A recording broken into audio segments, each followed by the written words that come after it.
Hey guys, तो आज का चैप्टर भी हम उसी सीन से शुरू करते हैं जब फूवुई मुझसे मिलने आया था और वो मुझसे माफ़ी मांग रहा था। फूवुई की बात सुनकर मैं डायरेक्टली उसकी आंखों में सीधा देखता हुआ बोला, तुम्हें माफ़ कर दूं? मेरी बात सुनकर वो एक सेकंड के लिए थोड़ा होपफुल दिखने लगा। तो मैंने आगे बोला, और फिर? उसे माफ़ करने का मतलब अब ये तो नहीं था ना कि मैं सब कुछ भूल गया हूँ। फूवुई का चेहरा थोड़ा सा उदास हो गया। फिर वो धीरे से बोला, तो क्या हम दोबारा शुरू कर सकते हैं? अरे भाई, स्टार्ट अगेन। तुम्हारा मुझसे रिश्ता ही क्या था जो दोबारा शुरू करें? फूवुई, मैंने धीरे से बोला, पहले मैं तुम्हारे साथ ट्राई करना चाहता था क्योंकि मुझे लगा कि तुम मुझे लाइक करते हो। पर अब जब सब कुछ क्लियर हो गया है, जैसे तुमने कहा कि वो सब सिर्फ एक मिसअंडरस्टैंडिंग थी, मैंने उसकी हर एक्सप्लेनेशन को कट करते हुए कहा, तुमने अपनी बात कह दी, मैंने भी, अब सब क्लियर है। मैं पलटकर जाने लगा, पर फूवुई फिर भी चुप नहीं रहा। बोला, यूमियान, एक्चुअली फिर चुप। मैं चुप रहा, उसे वक्त दिया, पर वो बस स्ट्रगल करता रहा। अचानक 10 सेकंड के बाद उसने मेरा हाथ पकड़कर फाइनली बोला, एक्चुअली मैं हमेशा तुम्हें अपना बेस्ट फ्रेंड मानता था। मैंने करके बस सर हिलाया। बोला, अच्छा, और तुम्हारी लास्ट लाइन क्या थी? Can we start again? मैं उसे मुस्कुराते हुए आंसर दिया, no we can't. Fuwei shocked रह गया। मेरा नाम लेकर उसने मेरी तरफ कदम बढ़ाया, बट मैंने इंस्टेंटली सोचा, दादाजी कभी भी वापस आ सकते हैं। ये जगह रिमोट नहीं है। आंटी अपना डॉग लेके वॉक पे निकल जाती हैं रैंडमली। मुझे नहीं चाहिए कि कोई मुझे एक लड़की के साथ देखे और कोई तमाशा हो। यूमियान, उसने मेरा हाथ फिर पकड़ना चाहा। मैंने झटक दिया। बोला, फूवुई, माफी दे दो तुम्हें, ठीक है, लेकिन मैं तुमसे दोस्ती नहीं रखना चाहता। तुम और चैन अन्ना, प्लीज मुझसे दोबारा मत अप्रोच करना। और तब मुझे वो सबसे इम्पोर्टेंट बात याद आ गई और मैंने बोला, और हाँ, तुम्हें मेरी एग्जैक्ट लोकेशन कैसे पता चली? फूवुई एकदम से रुक गया। उसकी आंखें इधर उधर भटक रही थी, जैसे वो कोई सही जवाब ढूंढ रहा हो। वो बस इतना ही बोल पाया। वो उसका वो फेस देखते ही मेरे दिमाग में एक ही सवाल घूम गया। तो मैंने पूछा, तुमने किसी प्राइवेट डिटेक्टिव को लगाया था क्या मेरे पीछे? उसने तुरंत डिनाई करते हुए बोला, नहीं, बिल्कुल नहीं, मैं बस तुम्हारा सोशल अकाउंट देख रहा था। वहीं से पता चला कि तुम इस आइलैंड पे हो। जो फोटोज तुमने पोस्ट किए थे, उनमें जो बुक स्टोर थे, उनको कंपेयर किया और फिर एड्रेस मिल गया। तुम्हारा घर का एड्रेस भी मैच हो गया। मैं ऑनेस्टली शॉक में था। बहुत कुछ कहना था, पर एंड में सिर्फ एक ही सेंटेंस बोल पाया, आगे से ऐसा मत करना। किसी को इमेजिन करना कि वो तुम्हारे हर पोस्ट, हर कमेंट, हर फोटो को माइक्रोस्कोपिक लेंस से देख रहा है, जो तुम सिर्फ स्ट्रेंजर्स के लिए डालते हो। उनमें से हर एक चीज को वो एनालाइज कर रहा है। बहुत अनकंफर्टेबल सा फील होता है ना। मैंने तो इंटेंशनली सोशल मीडिया को सेफ जोन बनाया था, जहाँ बस स्ट्रेंजर्स हो, कोई फ्रेंड्स नहीं, सिर्फ इसीलिए ताकि फूवुई जैसे लोग मेरी लाइफ से आउट हो जाएं। लेकिन एंड में वो फिर से मेरे सामने खड़ा था। शायद मेरे फेस का एक्सप्रेशन कुछ अलग था, इसलिए फूवुई ने फिर बोलना स्टार्ट किया, नहीं, मैं तुम्हारा पीछा नहीं कर रहा था, मैं सिर्फ तुम्हें ढूंढना चाहता था। तुमने मेरे सारे कांटेक्ट इन्फो ब्लॉक कर दिए थे, मैं कुछ भी नहीं कर सकता था। जैसे जैसे वो बोल रहा था, मुझे इरिटेशन फील हो रही थी। बस करो यार, इतनी क्लिंगीनेस क्यों? वो आगे बढ़कर मेरा हाथ पकड़ने लगा। मैंने झटक दिया। वो फिर से कोशिश करता, मैं फिर से हटा देता। 2-3 बार ऐसा ही हुआ और फिर उसने मेरा रास्ता ही रोक दिया। तभी एकदम से एक भयानक जोर की आवाज आई, मेटल की कोई चीज टकराई हो जैसे। मैं और फूवुई दोनों झटके में रुक गए। उसने स्लोली पीछे हटकर उस डायरेक्शन में देखा जहां से वो आवाज आई थी। अंडर दैट हल्का सा फ्लिकरिंग स्ट्रीट लाइट, यानकोंग शैन ने धीरे से अपना हाथ गेट से हटाया। उसकी फिंगर्स के एंड पर हल्की सी ऑरेंज ग्लो थी। लुक्स लाइक कि वो अभी स्मोक करने बाहर आया था। लेकिन जैसे ही उसने मुझे और फूवुई को एक दूसरे के इतने क्लोज देखा, उसने स्मोक को साइड में छोड़ दिया और पूरी अटेंशन सीन पे डाल दी। वो जोर की आवाज जो पहले आई थी ना, वो उसी कोर्टयार्ड के गेट के बंद करने की आवाज थी। और बिना किसी हरी के वो फूवी की तरफ धीरे धीरे चलने लगा। फिर बोला, ये तीसरी या चौथी बार है जो मैं तुम्हें देख रहा हूँ। उसका वॉइस बिल्कुल काम था, लेकिन उस काम में एक वार्निंग छुपी थी। वो आगे बोला, मैं नहीं चाहता कि मैं तुम्हें एक और बार देखूं। फूवी विजिबली अनईजी हो गया। शायद उसने कभी इमेजिन भी नहीं किया था कि यान कॉन्ग शैन मेरे इतने पास रहता है। उसने थोड़ा पीछे स्टेप लिया, आंखों में एक अजीब सी चिंता। फिर जैसे किसी ने उसके दिमाग के बीच में एक थप्पड़ मारा हो, एकदम से उसका एक्सप्रेशन चेंज हो गया। शॉक में उसने मेरी तरफ देखकर बोला, यूमियान, तुम क्या खुश हो? और उसी सेकंड मुझे भी समझ आ गया। अगर उसने मेरे ऑनलाइन पोस्ट, मेरी फीलिंग्स, मेरे कमेंट्स पढ़े हैं, तो ऑब्वियसली उसको पता होगा कि मैं किसी ओल्डर मैन के लिए फीलिंग्स डेवलप कर चुका हूँ।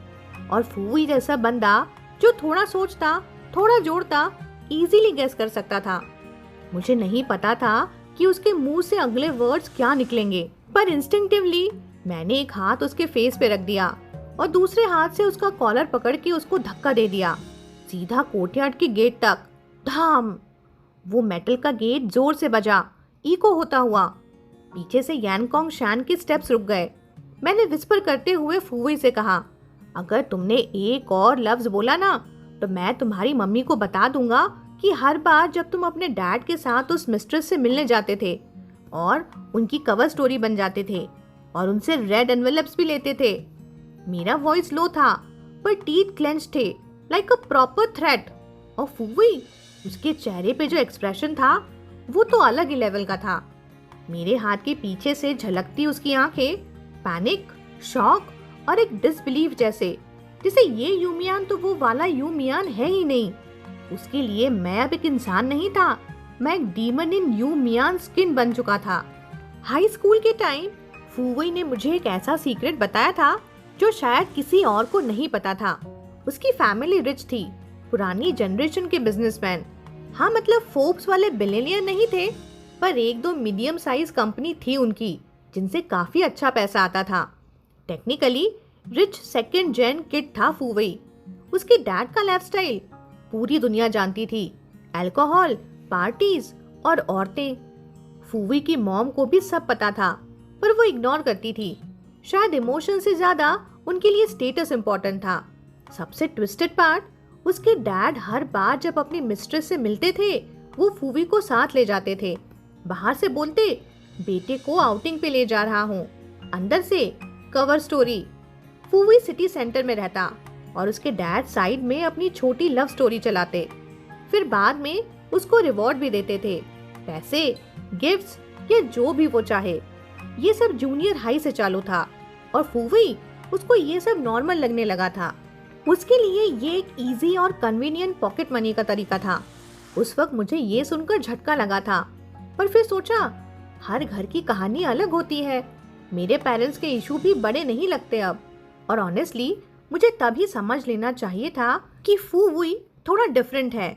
वो मुझे ये सब इसलिए बताता था क्योंकि हम अच्छे दोस्त थे। वो मुझ पे ट्रस्ट भी करता था और हम दोनों के बीच वो टिपिकल टीनेज सीक्रेट्स वाली बॉन्डिंग थी। पर आज ये सब याद आने का रीजन, क्योंकि अब मैं वो सीक्रेट्स वीपन की तरह यूज कर रहा था। और मैं खुद हैरान हूँ कि मैं ऐसा कह गया। मैंने उसके फेस से हाथ हटाया, पर कॉलर अब भी पकड़ रखा था। फिर बोला, मैं कह रहा हूँ, बस कोई ड्रामा नहीं, कोई स्टॉकर मोड नहीं, मुझे छोड़ दो प्लीज। वो भी थोड़ा डेज था, एक्सप्रेशन ब्लैंक, जैसे उसके समझ के वायर्स डिस्कनेक्ट ही हो गए हों। पर ऑनेस्टली मुझे फर्क नहीं पड़ता। अगर कोई मुझे सिर्फ इसलिए पसंद नहीं करता क्योंकि मैं गे हूँ, तो ऐसे लोगों के लाइक की मुझे जरूरत ही नहीं। और तब फूवी फाइनली बोला, एग्रीड। उसकी आवाज लो थी, ऑलमोस्ट विस्पर जैसी। फिर उसने मेरी लाइन रिपीट की, ओके। फूवी हैंडसम था, इंटेलिजेंट भी, लेकिन फिजिकल स्ट्रेंथ बिल्कुल जीरो। उसने एक बार मुझसे बोला था, लड़ना चीप होता है, वो मेरे वाइब से मैच नहीं करता। तो हाँ, उसका शौक में होना एक्सपेक्टेड था, क्योंकि उसे किसी ने कभी इतने कोल्ड तरीके से कन्फ्रंट ही नहीं किया था। मैंने उसका कॉलर छोड़ दिया, एक कदम साइड में हो गया। फिर बोला, जो भी कहना है कह ले, वरना मैं भी बदतमीजी पे उतर आऊंगा। फूवी ने मुझे एक अजीब सी नजर से देखा, फिर उसकी आंखें यान कॉन्ग शैन पे गई और फिर बिना कुछ बोले, थोड़ा शर्मा के, थोड़ा हार के, वो सीधा गेट के सामने वाले पाथ पे दौड़ता हुआ निकल गया। उसकी पीठ देख के मैंने फाइनली एक गहरी सांस ली। तुम इतनी डेंजरस हो, मुझे तो अंदाजा ही नहीं था। यान कॉन्ग शैन ने सिगरेट का आधा जला हुआ टुकड़ा जमीन पे गिरा के कहा, फिर मेरी तरफ आते हुए बोला, तुमने तो बैड गाय को खुद ही भगा दिया। मैं बस नीचे पड़ी कीज उठाते हुए कैजुअली ही बोला, मैंने मारा नहीं उसे, बस हल्का सा धक्का ही दिया था। तभी उसकी आवाज मेरे कान के पास से आई, इतने करीब जिसे एक पल के लिए सब कुछ फ्रीज हो गया हो। वो बोला, यूमियान, क्या तुम अभी भी मुझसे नाराज हो? मेरे हाथ चाबी ट्विस्ट करते वक्त रुक गए। मुझे एक पल के लिए लगा, क्या ये वही मोमेंट है? क्या वो सच में मुझसे मेकअप करना चाहता है? मन चाह रहा था कि कह दूं, नहीं, मैं नाराज नहीं हूँ, लेकिन मैं चुप रहा। शायद उसने मेरी खामोशी को गलत समझा। अचानक पीछे से उसने मेरा व्रिस्ट पकड़ लिया, बोला, सॉरी। मैं तुरंत पलट के उसकी आंखों में देखा, वो सीरियस था। सॉफ्ट टोन में वो क्लियरली बोला, उस दिन मैंने जो कहा, जो टोन थी मेरी, गलत थी। I am really sorry. उसकी सिंसियरिटी ने मुझे थोड़ा एम्बैरेस कर दिया। दादाजी ने सही कहा था, चाहे रिश्ते अच्छे हो या क्लोज, हमेशा दूसरे के नजरिए का भी ध्यान रखना चाहिए। जिद और ईगो में बात थोपी नहीं जाती। मैंने भी फिर धीरे से कहा, नहीं, मैं भी थोड़ा ओवर रिएक्ट कर गया था उस दिन। एक लंबा पॉज, सिर्फ हवा की हल्की सी सीटी, पत्तों की हल्की सी कनक और दूर कहीं एक डॉग के भौंकने की आवाज। शायद अंकल जैन के घर से ही आ रही थी। एक साइकिल बेल की आवाज भी आई, दूर से कोई जा रहा था। लेकिन उस मोमेंट पे सब कुछ ब्लर्ड लग रहा था। मुझे उसकी नजर महसूस हो रही थी, मेरे बालों, चेहरे और गर्दन पे। उसकी उंगलियों का ग्रिप मेरे व्रिस्ट पे जैसा आग जला रहा था। मैं फिर सोचने लगा, शायद फिर से वो येलोइंग वाला मोमेंट आ गया है। लेकिन हम दोनों इतने क्लोज खड़े थे कि अगर मैं अचानक उसके सर के ऊपर देखने लगता तो वो थोड़ा ऑकवर्ड हो जाता। तो मैंने आंखें कहीं और घुमा दी। वो यान कॉन्ग शैन ने फाइनली मेरा हाथ छोड़ा और हल्की सी वॉइस में बोला, रात को जल्दी सो जाना। फिर वो मुड़ के जाने लगा। लेकिन जाने क्यों, उस पल में मैं एक पपेट बन गया, जैसे कोई इनविजिबल फोर्स ने मुझे कंट्रोल कर लिया हो। उसका हाथ अभी पूरा गिरा भी नहीं था। मैंने उसे बैक हैंड से पकड़ लिया। हल्का सा कांप रहा था मैं, नर्वसनेस की वजह से। मैं बोला, हे वेट। वो रुक गया, कुछ हैवी सा ब्रीथ कर रहा था, जैसे कुछ किया नहीं हो फिर भी थक गया हो। ब्रेन मेरा पैनिक में, बॉडी फुल स्पीड अहेड। मैं बोला, मुझे तुमसे कुछ बात करनी है। मैंने उसका हाथ छोड़ा और खुद गेट के अगेंस्ट जाके खड़ा हो गया, जैसे मैं उसका एग्जिट ब्लॉक कर रहा हूँ। मुझे पता था वो भागने वाला बंदा नहीं है, पर फिर भी आई वॉजंट टेकिंग चांसेस। यूमियान, उसकी आवाज में थोड़ी सी कंफ्यूजन थी और उसी वक्त मैंने पूछा, उस रात मैंने तुम्हारा नाम लिया था, है ना? बिना कॉन्टेक्स्ट के ये लाइन अजीब लग सकती थी, लेकिन मैं जानता हूँ कि वो समझ गया था। वो रात जब मैंने कन्फेस किया था, वो रात जब मैं ड्रंक था, उस रात में सिर्फ मैं एक ही नाम ले सकता था, यान कॉन्ग शैन का। उस रात मैंने किसी और का नाम नहीं लिया था। वो गलत इंसान को कन्फेस कर दिया सिर्फ एक एक्सक्यूज था। वो सिर्फ एक इजी वे आउट था, जैसे एक झूठा बैंडेड किसी सच्चाई के ऊपर। यान कॉन्ग शैन कब से चुप था। ऐसा लग रहा था जैसे अगर पहले वो एक वार्म हीटिंग फर्नेस था, तो अब वो पूरा का पूरा आइसबर्ग बन गया था। 1000 माइल्स दूर, जीरो रिएक्शन। शायद उसकी चुप ही उसका सिग्नल था कि मैं पीछे हट जाऊं, पर मैं पीछे नहीं हटने वाला था। मैं बोला, मुझे पता है तुम सोच रहे हो कि फूई क्या कहने वाला था उस वक्त। मैंने उसे देखते हुए कहा, मैंने फूई को रोका था, नफरत या डर की वजह से नहीं, बल्कि इसीलिए क्योंकि मुझे लगता है कि अगर तुम किसी को पता चलाना चाहते हो कि मैं तुमसे प्यार करता हूँ, तो वो सिर्फ मैं हूँ और तुम्हें सिर्फ मुझसे सुनना चाहिए। मैं नहीं जानता कि आज रात ये बताने का बेस्ट टाइम है या नहीं, पर कभी कभी हम कितना भी प्लान कर लें, एक अचानक का फ्लैश ही काफी होता है। कन्फेशन या तो सक्सेस होता है या फेल, बीच का कुछ नहीं होता। ये नहीं होता कि तुम इम्प्रेस हो गए और तुमने मुझे सिंपैथी में हाँ कह दिया। तो मैं शुरू हुआ। मेरे एक सोशल अकाउंट से उसे पता चला कि मैं ग्रीन प्लम आइलैंड पे हूँ, बुक स्टोर में काम करता हूँ और यहीं काफ़ी टाइम से हूँ। मैं वहाँ अपनी डेली लाइफ, मूड सब शेयर करता हूँ। इसी वजह से उसे पता चला कि मैं किसी को पसंद करता हूँ। यूमियान, उसने बीच में ही मेरा नाम लेके इंटरप्ट किया।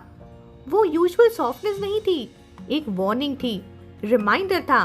पर मैंने रुकने का सोचा भी नहीं। मैं बोलता गया, जो बंदा मुझे पसंद है वो मुझसे 9 साल बड़ा है, बुक स्टोर चलाता है, एक प्यारी सी बेटी है उसकी, और हमेशा से वो एक स्ट्रेट रहा है। मैं उसकी आंखों में डायरेक्टली देख रहा था। बोला, मुझे तुम पसंद हो यानकोंग शैन। साइलेंस। उसने कुछ नहीं कहा, सिर्फ एक लंबी सांस छोड़ी, जैसे कोई इंसान गिलोटीन के नीचे खड़ा हो और उसे पता है कि अब बचा नहीं जा सकता। उस सांस में हेल्पलेसनेस थी और वो साय इनडायरेक्टली कंफर्म कर रही थी कि हाँ, उसे पहले से ही पता था। मेरे इतना कुछ कहने के बाद वो बस इतना ही बोला, यूमियान, तुम बहुत यंग हो। शायद वो फिर से लिटिल बोलना चाह रहा था। फिर उसे याद आया कि मुझे वो वर्ड पसंद नहीं, पर ऑनेस्टली यंग कहना भी कुछ ज्यादा बेटर तो नहीं था, है ना? उसकी बात दोबारा सुनते ही मेरे दिल में दर्द से ज्यादा डिसअपॉइंटमेंट था। ना ये सिर्फ मना करने वाली बात थी और ना ही मैं समझ नहीं रहा वाला एक्सक्यूज था। नैव या चाइल्डिश कहना फिर भी थोड़ा होपफुल होता है कि ठीक है, मैं ग्रो कर सकता हूँ, मैच्योर हो सकता हूँ। पर उसका ये कहना, ये तो बिल्कुल होपलेस था। वो बोला, तुम्हें अभी तक ये समझ नहीं आया कि कौन लोग तुम्हारे लाइफ में रहने वाले हैं और कौन सिर्फ विजिटर बन के आते हैं। यानकोंग शैन की आवाज स्टेडी थी, पर अब टोन थोड़ा सा हेवी हो गया था। मैंने पहले भी बोला था कि मैं लव में बिलीव नहीं करता, मुझे लव की जरूरत नहीं, मैं तुम्हारे लाइक होने के लायक नहीं हूँ। उसका not worthy of being liked वाला लाइन वही सबसे ज्यादा चुभा।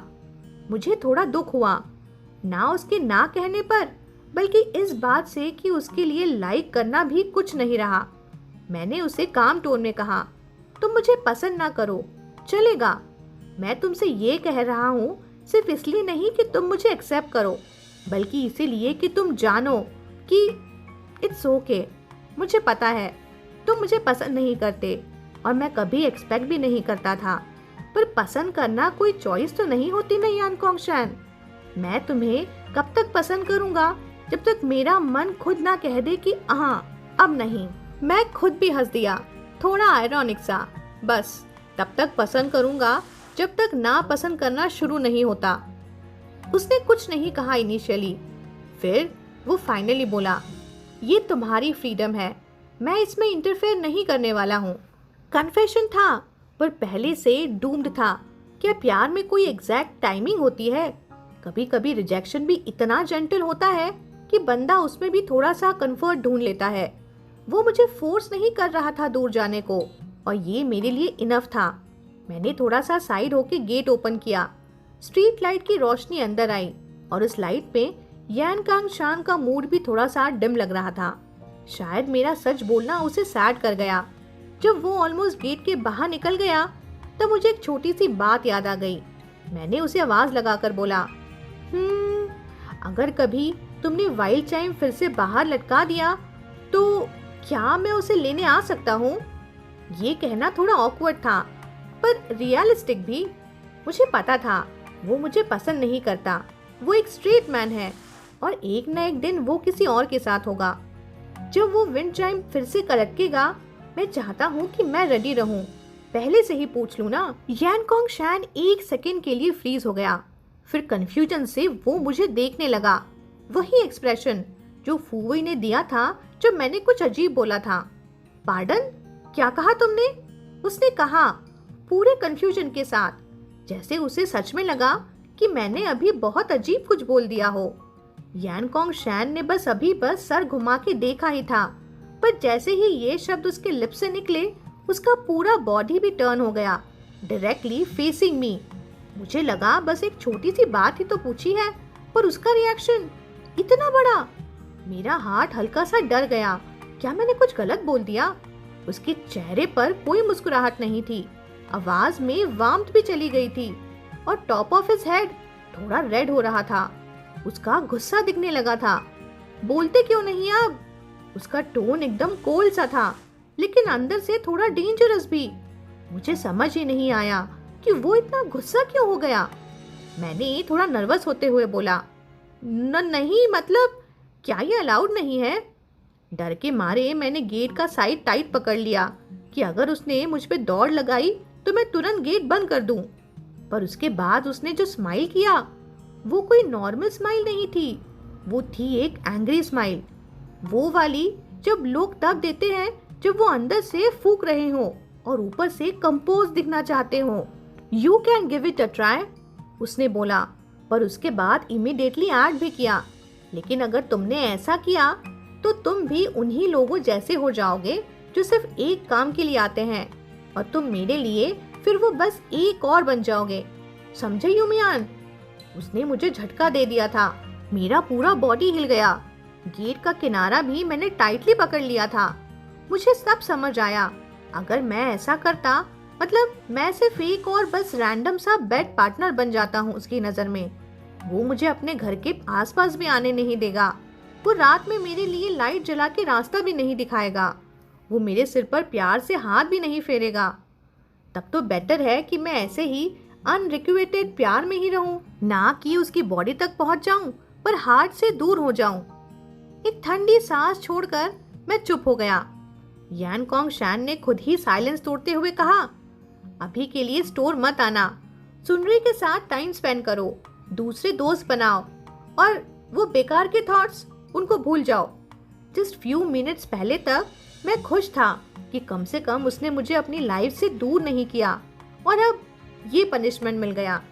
जल्दी खुश होने वालों का यही तो प्रॉब्लम होता है, उन्हें सबसे ना पहले रियलिटी ही ठोकर देती है।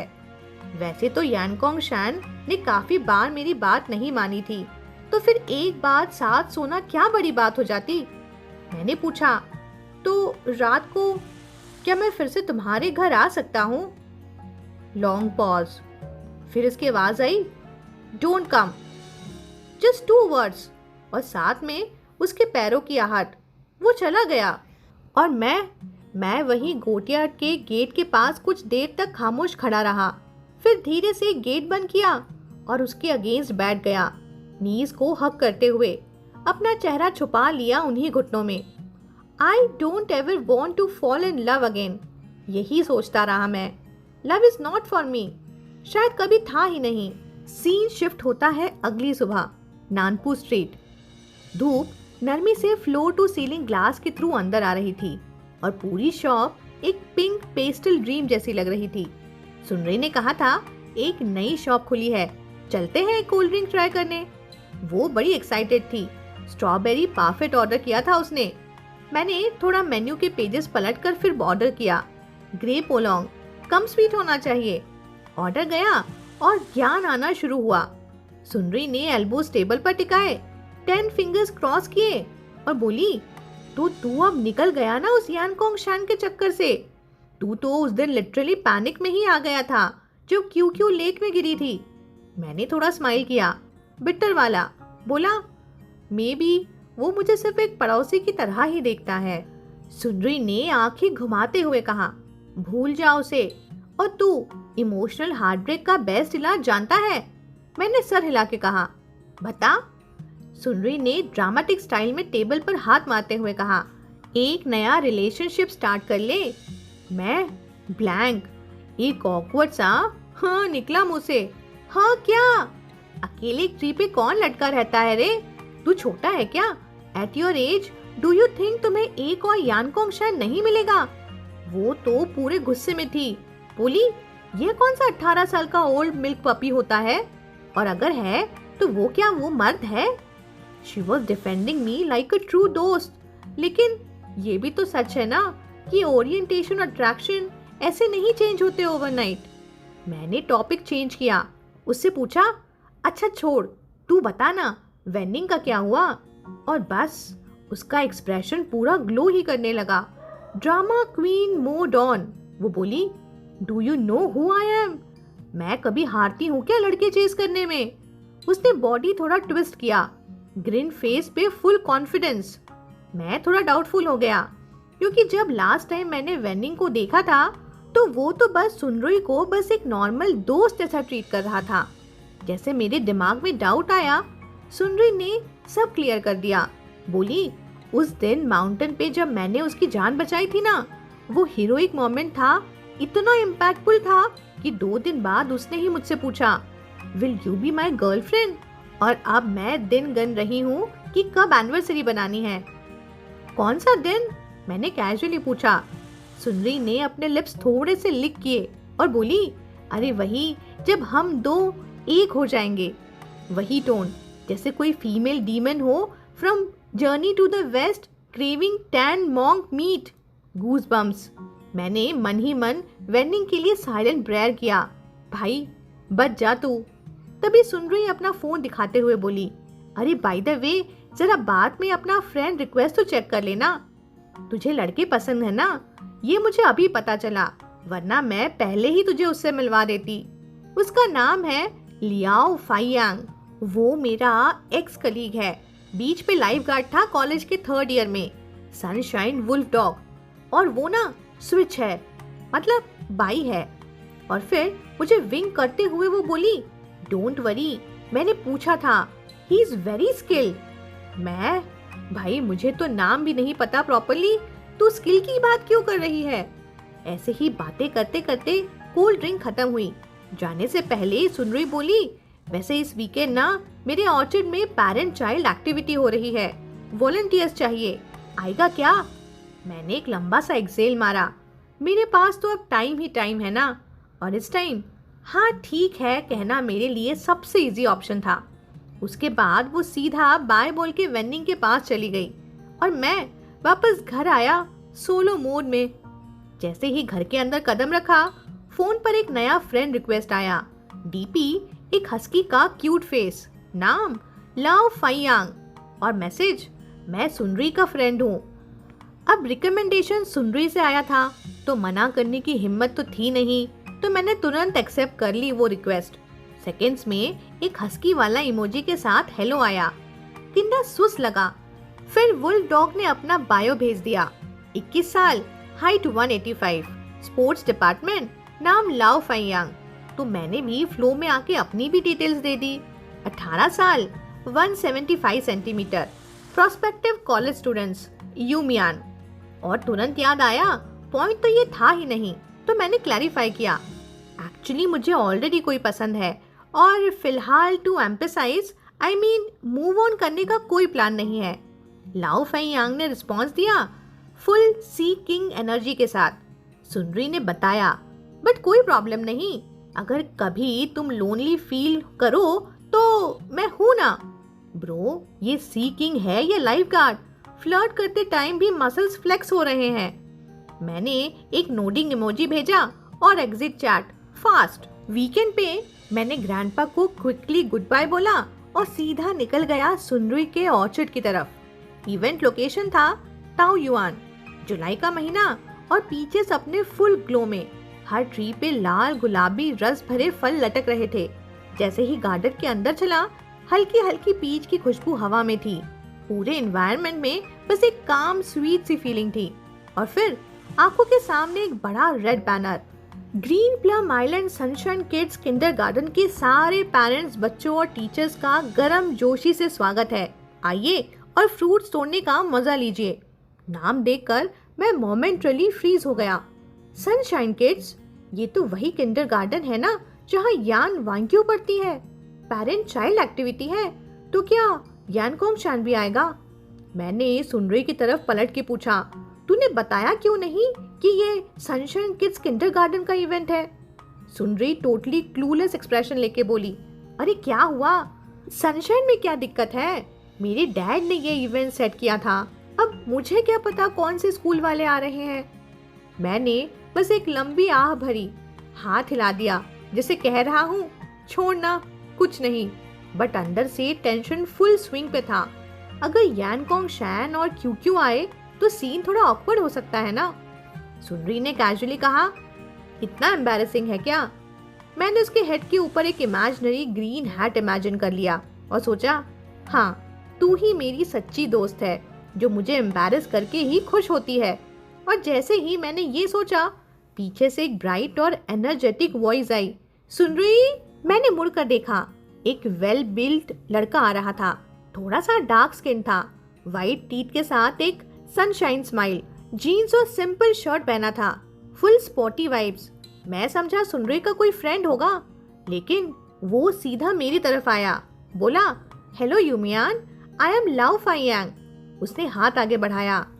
ओहो, तो ये था असली रीजन मुझे वॉलंटियर बनाने का। मैंने भी हाथ आगे बढ़ाया और शेक किया, लेकिन एक फेक स्माइल कंट्रोल कर रहा था मैं, और साइड आईज मैंने सुनरी को देख रहा था।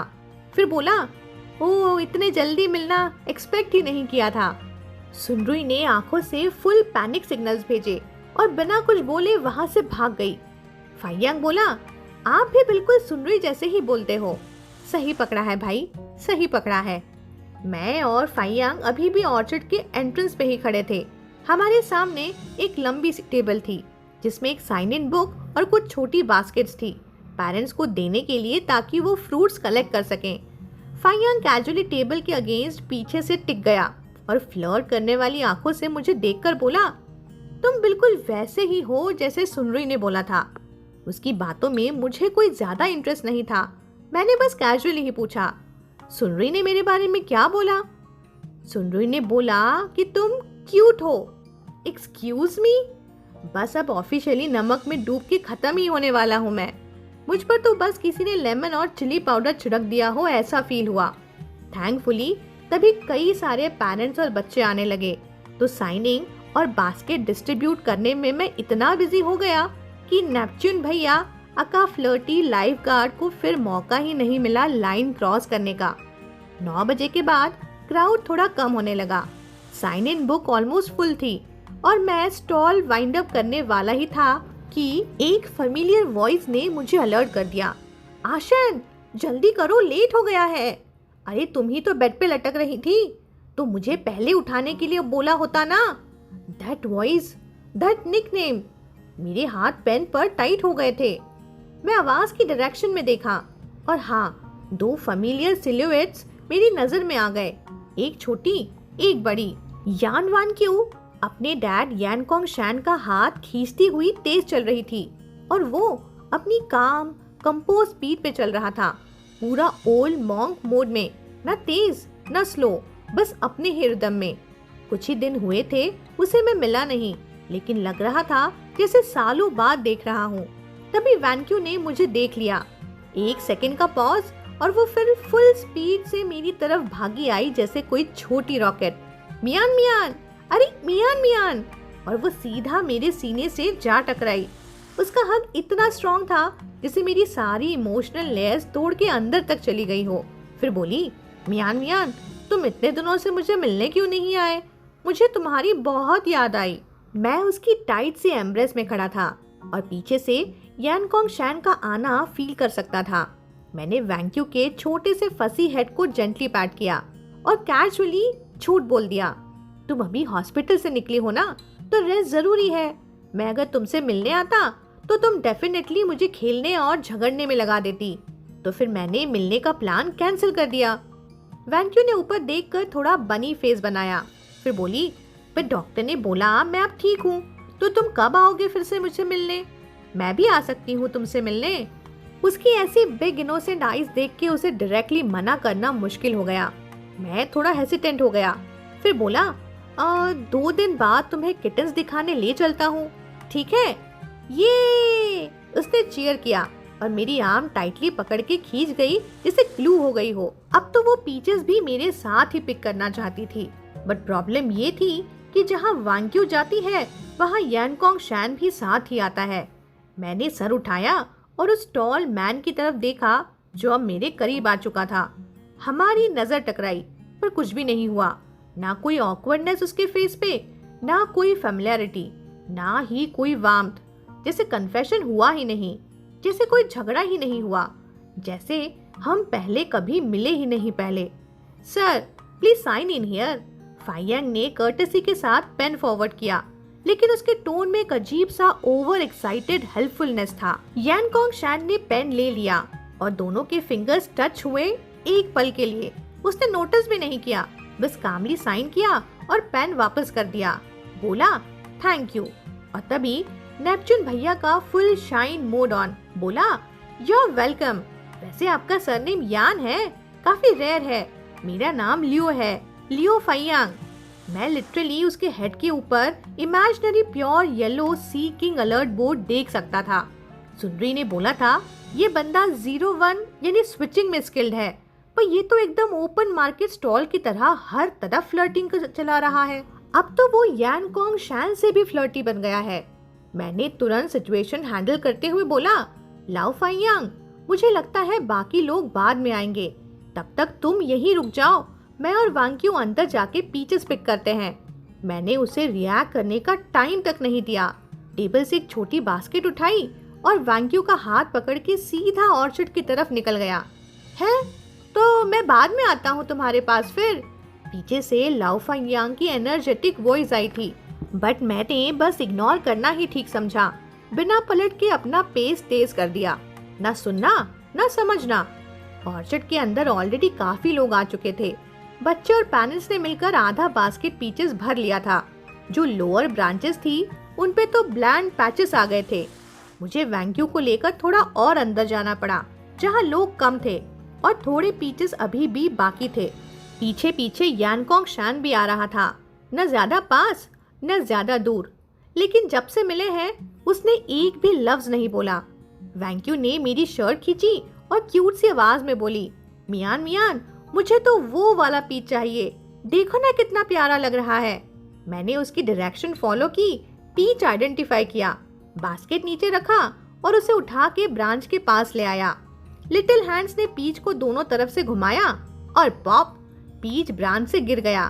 मिल गया, वैंक्यू ने खुशी से चिल्लाया। तभी यानकोंग शैन ने साइलेंटली आगे बास्केट उठा लिया और बोला इसमें रख दो।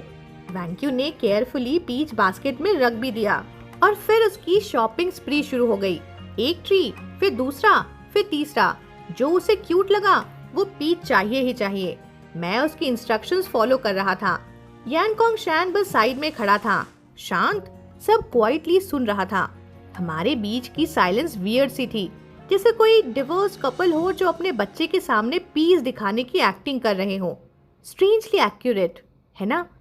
फिर वैंक्यू ने एक और ट्री पॉइंट किया, इस बार थोड़ा ज्यादा टॉल। मियान मियान, मुझे वो वाला चाहिए। मैंने थोड़ा ऑकवर्ड फील किया। वो ट्री काफी ऊंचा था, मैं उसे गोद में लेके भी नहीं पहुंच सकता था। मैंने पीछे देखा, यानकोंग शैन की तरफ। हेल्प मांगने के लिए कुछ कहना भी नहीं पड़ा, उसने ऑलरेडी समझ लिया था। वो बोला ये ट्री काफी ऊंचा है, तुम नहीं ले सकती, चलो कोई और ट्री देखते हैं। वैंक्यू का फेस थोड़ा सैड सा हो गया, उसने मुंह बना लिया। उसकी वो एक्सप्रेशन देख के मैं चुप रह गया।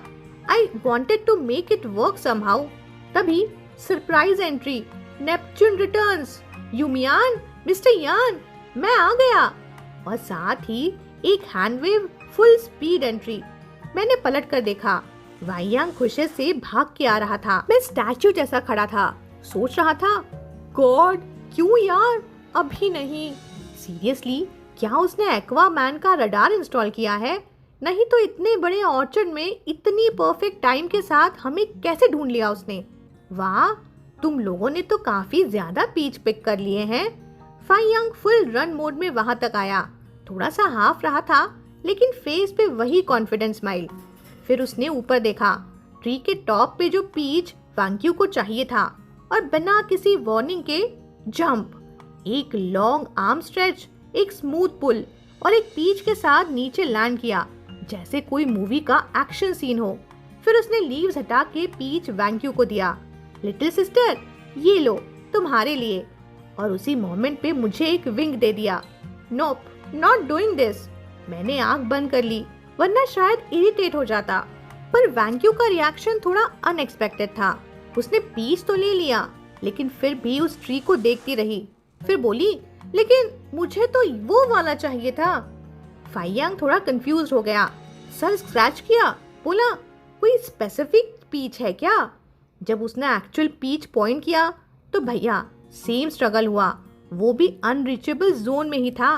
लेकिन इस बार फाइयांग के फेस पे एक छोटी सी स्माइल आई, जैसे उसे आइडिया मिल गया हो। और नेक्स्ट मोमेंट ही उसने यान कोंग शान की तरफ एक स्टेप लिया। बोला, मिस्टर यान, क्या आप मुझे ऊपर लिफ्ट कर सकते हो?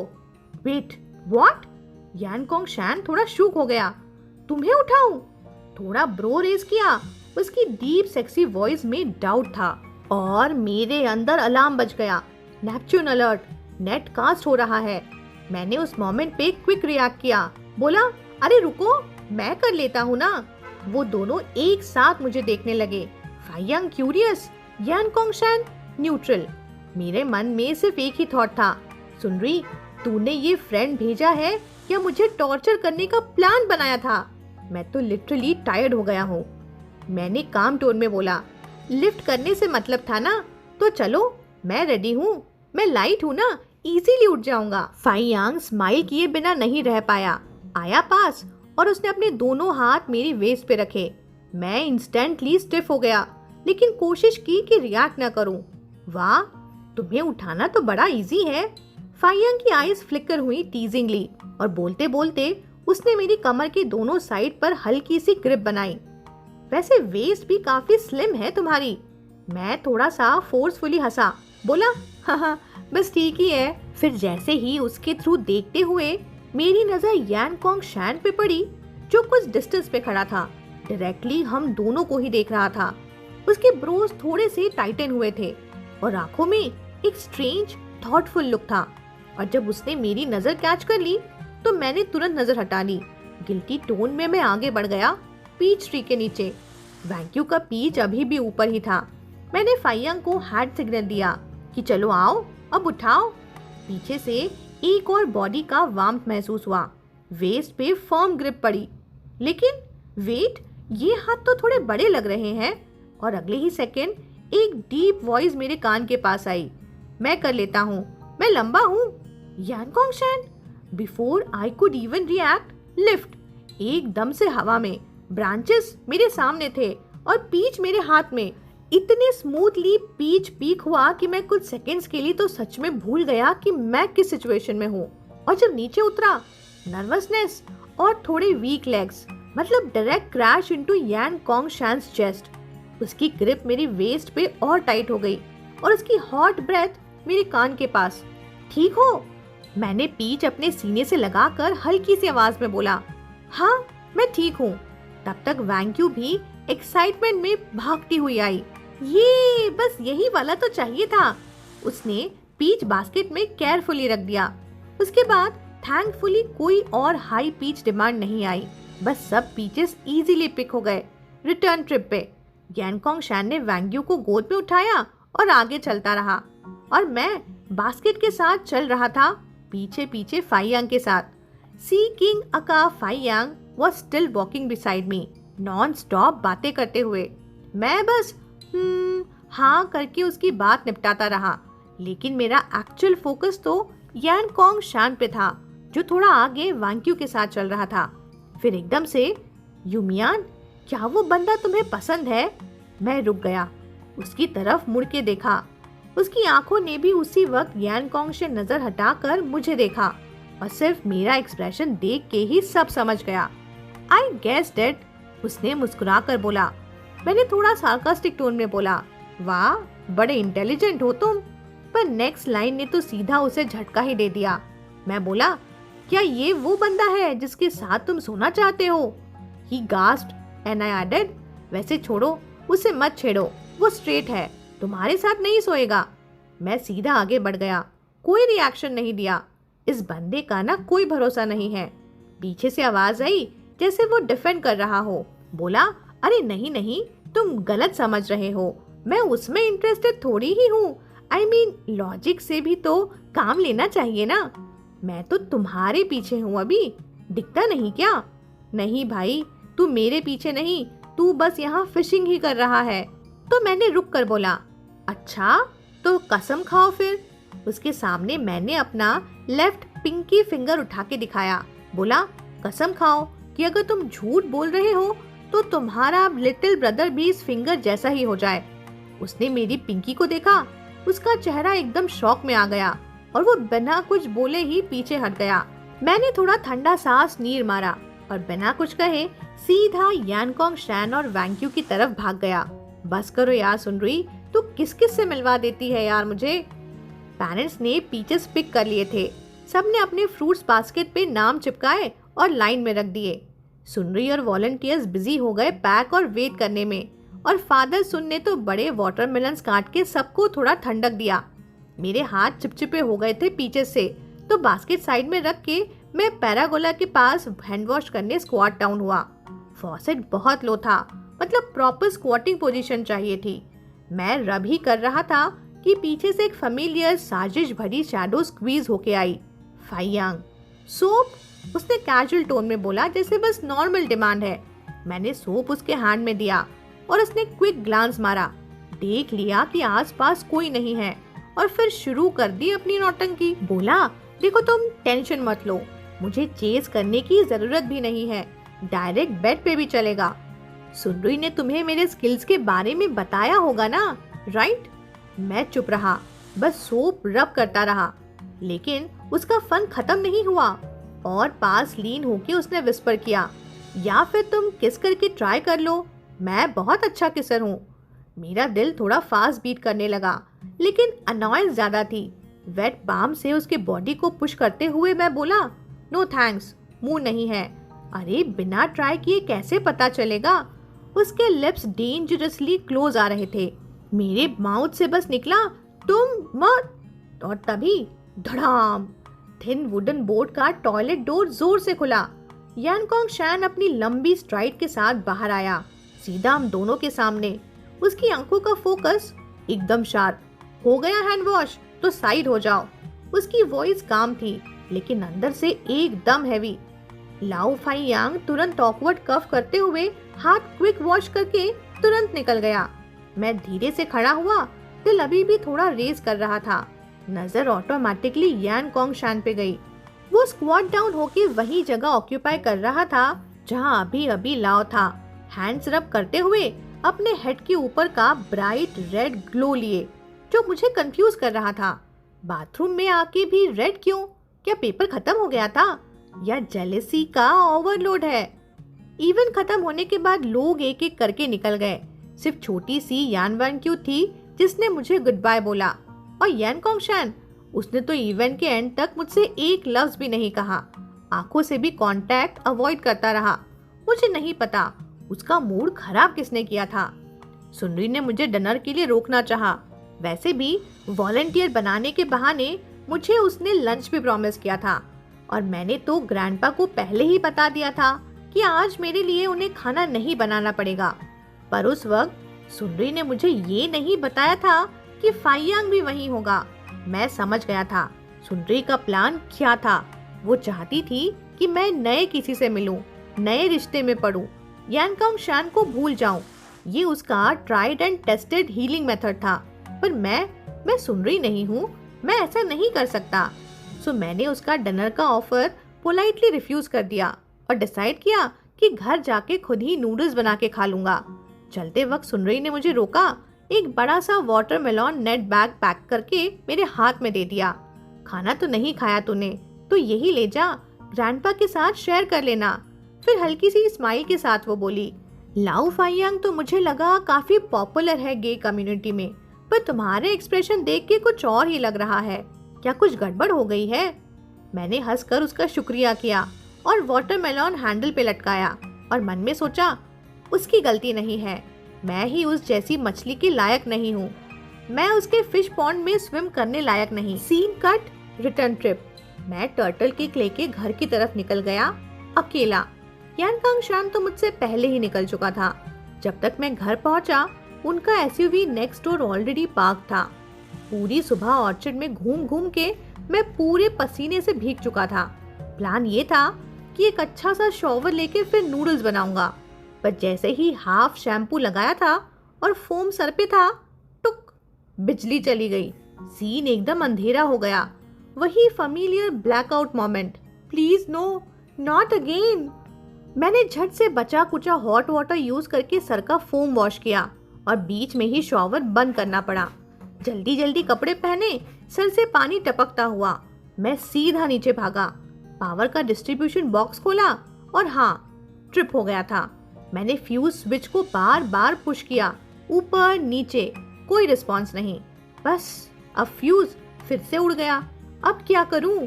सिर्फ 2 मिनट सोचा और फिर सीधा भागा। यानकोंग शैन के घर के दरवाजे पे नॉक किया। दरवाजा खुला तो मैं उसके कुछ बोलने से पहले ही अपनी सारी दुख भरी कहानी उसके सामने रख दिया। वो बस मुझे देखता रहा, फिर बोला, वेट फॉर मी, मैं सामान लाता हूँ। मैं पोर्च पे वेट कर रहा था। एक वेट स्ट्रैंड ऑफ हेयर अब भी मेरी आंखों के सामने लटक रहा था। थोड़ी देर बाद यांगकोंग शैन वापस आया, हाथ में एक नया फ्यूज लेकर। क्यों कहाँ है? मैंने पूछा डोर के अंदर झांकते हुए। खाना खा के सो गई, उसने बोला और डोर लॉक कर दिया। कितने लकी होते हैं ना बच्चे, खाना खाओ, सो जाओ, सिंपल लाइफ। और मैं हूँ, कॉलेज एंट्रेंस एग्जाम से निकला था और अब प्यार के दलदल में डूब गया हूँ। यांगकोंग शैन ने फ्यूज बदल दिया। मुझे हेल्प करने की जरूरत नहीं थी, तो मैंने सोचा चलो किचन में जाके खुद के लिए नूडल्स ही बना लेता हूँ। बस प्लेन नूडल्स, पानी में उबलता हुआ, साइड में grandpa style T egg, simple लेकिन सैटिस्फाइंग। तभी किचन डोर से एक हल्का सा नॉइज आया। यांगकोंग शैन वापस आ गया। वो डोर फ्रेम पे टिक के खड़ा था, कैजुअली, साइलेंटली। ट्राई इट, उसने चिन से इंडिकेट किया, रेंज हुड चालू करने के लिए। क्लिक। जैसे ही मैंने स्विच दबाया, कुकर हुड से जूम से आवाज आई। सारी स्टीम 1 सेकंड में खत्म। मैंने हल्की सी सांस ली, बोला, अरे वाह, पावर आ गई, थैंक यू। पर जब मैंने यांगकोंग शैन की तरफ देखा, वो वहीं का वहीं खड़ा था, हाथ सीने पे बंद, एक्सप्रेशन बिल्कुल ब्लैंक, थोड़ा इनडिफरेंट वाइब। इतना सीरियस क्यों है? मैंने तो बस थैंक यू ही बोला था। मैंने जल्दी से अपने कपड़ों को चेक किया, शर्ट सही है, पैंट का जिप भी क्लोज्ड है, तो फिर दिक्कत क्या है? और फिर उसने बोला, वो लाओ फाइयांग तुम्हारा फ्रेंड है। मैं थोड़ा कंफ्यूज हो गया। हाँ, वो सुनरी का फ्रेंड है, वो भी गाइस में इंटरेस्टेड है। मैं आंखें ब्लिंक करते हुए बोला, हाँ है तो। वेट अ मिनट, ये किस डायरेक्शन में जा रहा है? मुझे एक डेंजर का अलार्म बजता फील हुआ। क्या यांगकोंग शैन एक्वामैन में इंटरेस्टेड है? मैंने उसके ऊपर के इमोशनल मीटर को देखा। हाँ, वो फिर से रेड जोन में जा रहा था। पिछले वाले ऑर्चर्ड वाले रेड से थोड़ा कम, बट लेवल तो स्ट्रॉन्ग ही था। थैंक गॉड येलो नहीं हुआ, वरना तो मैं सुनरी को साथ लेके साधु ही बन जाता। तुम उसके साथ ट्राई करने वाले हो? उसके ये बोलते ही मैंने नूडल्स उठाए, टेबल पे बैठा और चॉपस्टिक से मिक्स करने लगा। लेकिन जैसे ही उसने वो लाइन बोली, एकदम से मेरे गले में नूडल्स अटक गए। ना निगल पाया, ना उगल पाया, बस कफ ही कफ। मैंने हाथ से मुंह कवर किया, आंखों में पानी आ गया। तभी एक ग्लास पानी मेरी आंखों के सामने आया। ऊपर देखा, यांगकोंग शैन। उसने आराम से ग्लास दिया जैसे कुछ हुआ ही नहीं। बोला, बी केयरफुल। और मैं बस साइलेंट ही हो गया। हाथों में पानी का ग्लास था, दिल में एक ऑकवर्ड साइलेंस। मैंने पानी का ग्लास लिया, हल्की सी खांसी के बीच में 2-3 सिप लिए और तब जाके सांस थोड़ी नॉर्मल हुई। मैं बोला, थैंक्स। मैंने उसकी तरफ देखा और फिर उस क्वेश्चन की याद आई। क्या उसने सुन लिया था जो लाओ फाइयांग ने कहा था? तो मैंने थोड़ा सोच के पूछा, तुमने सुना हम क्या बोल रहे थे? यांगकोंग शैन टेबल से टेक लेके खड़ा था, कैजुअली बोला, इतना कुछ कहा भी तो नहीं था तुम लोगों ने। मैंने नजर कप से टिकाई और मन ही मन पूरा वॉशरूम सीन रिवाइंड किया। फाइयांग ने चाहे जितना भी फ्लर्ट किया हो, मैं क्लियरली उसको रिजेक्ट कर रहा था, तो मैंने गलत तो कुछ नहीं किया ना, राइट? पर तभी उसका नेक्स्ट सेंटेंस मुझे बिल्कुल छेद करके रख दिया। मैंने कहा था फ्रेंड्स बनाओ, पर ये नहीं कि ऐसे फ्रेंड्स बनाओ। पॉज। मैंने स्लोली उसकी तरफ देखा, एक्सप्रेशन सीरियस, आंखों में straight forward disappointment. So this is why he was angry. क्या उसे लगता है कि मैंने किसी रैंडम के साथ ट्राई करना स्टार्ट कर दिया जस्ट क्योंकि उसने मुझे रिजेक्ट कर दिया था? कैसे समझाऊं उसे? कि लाओ कोई ट्राई वाला सीन ही नहीं है, वो तो सी किंग है, हर शोर पे नेट फेंकता है। पर फिर मैं क्यों समझाऊं? मैं बड़ा हूँ, अब एडल्ट हूँ, मुझे किससे मिलना है वो मैं डिसाइड करूंगा ना। अगर उसने मुझे रिजेक्ट किया तो क्या अब मैं किसी और के साथ बात भी नहीं कर सकता? मैंने थोड़ा जेंटली लेकिन वॉइस में थोड़ा शार्पनेस के साथ बोला, तो तुम्हारे हिसाब से मुझे किस एज में ट्राई करना अलाउड होगा? सर्कल बना के दोगे क्या? और फिर थोड़ा धीरे से ऑलमोस्ट विस्पर जैसा मैं बोला, और तुम कर सकते हो, मैं नहीं। क्या डबल स्टैंडर्ड्स हैं ये? यान कोंग शैन का एक्सप्रेशन एक सेकेंड के लिए ब्लैंक हो गया। उसने कुछ कहने के लिए मुंह खोला पर शब्द ही नहीं निकले, और उसके ऊपर का एंगर मीटर एकदम रेड जोन की तरफ जा रहा था। विजिबली गेम में रेड मॉन्स्टर स्कैरी होता है, रियल लाइफ में भी जब बंदा इरेशनल होने लगे तब कभी कभी सच बोलना भी ना डेंजरस हो जाता है। मैंने थोड़ा खांसी से गला साफ किया और चेयर से उठ गया, ताकि अगर यान कोंग शैन ने गुस्से में मुझे पीटना स्टार्ट कर दिया तो कम से कम मेरा एस्केप प्लान तो रेडी हो। लेकिन उसने पीटने की बजाय डायरेक्टली फायर ही कर दिया। बोला, अगर मुझसे कंपेयर करना है तो मेरी कंडीशन के लेवल पे आओ। मैं इतना मैच्योर हूँ कि मुझे पता है कि मुझे किस तरह की जिंदगी चाहिए। तुम्हें पता है? उसकी आंखों में एक्चुअल आग थी और आवाज एक काम मांस तोड़ के निकला हुआ तूफान। मैं भी पीछे नहीं रहा। बोला, तुम मेरे जैसे नहीं हो, तुम कैसे कह सकते हो कि मुझे कुछ पता नहीं? और फिर मैंने एक शार्प स्ट्राइक मारा। तुम जियाओ यानुए से डंप हुए हो और उसके बाद बैचलर बन गए हो जो लव में बिलीव ही नहीं करता। तो अगर मैं तुमसे रिजेक्ट हो गया, क्या मुझे भी लव या सेक्स सब छोड़ देना चाहिए? उसका चेस्ट लिटरली अप डाउन हो रहा था गुस्से में, और मैं वेट कर रहा था उस झाड़ू का जो उड़ते हुए मेरी तरफ आने वाला था। लेकिन उसने चिल्लाया नहीं, सिर्फ घूर के देखा डायरेक्टली मेरी आंखों में और बोला, तो तुम उसके साथ ट्राई करना चाहते हो सिर्फ इसीलिए क्योंकि मैंने तुम्हें रिजेक्ट किया?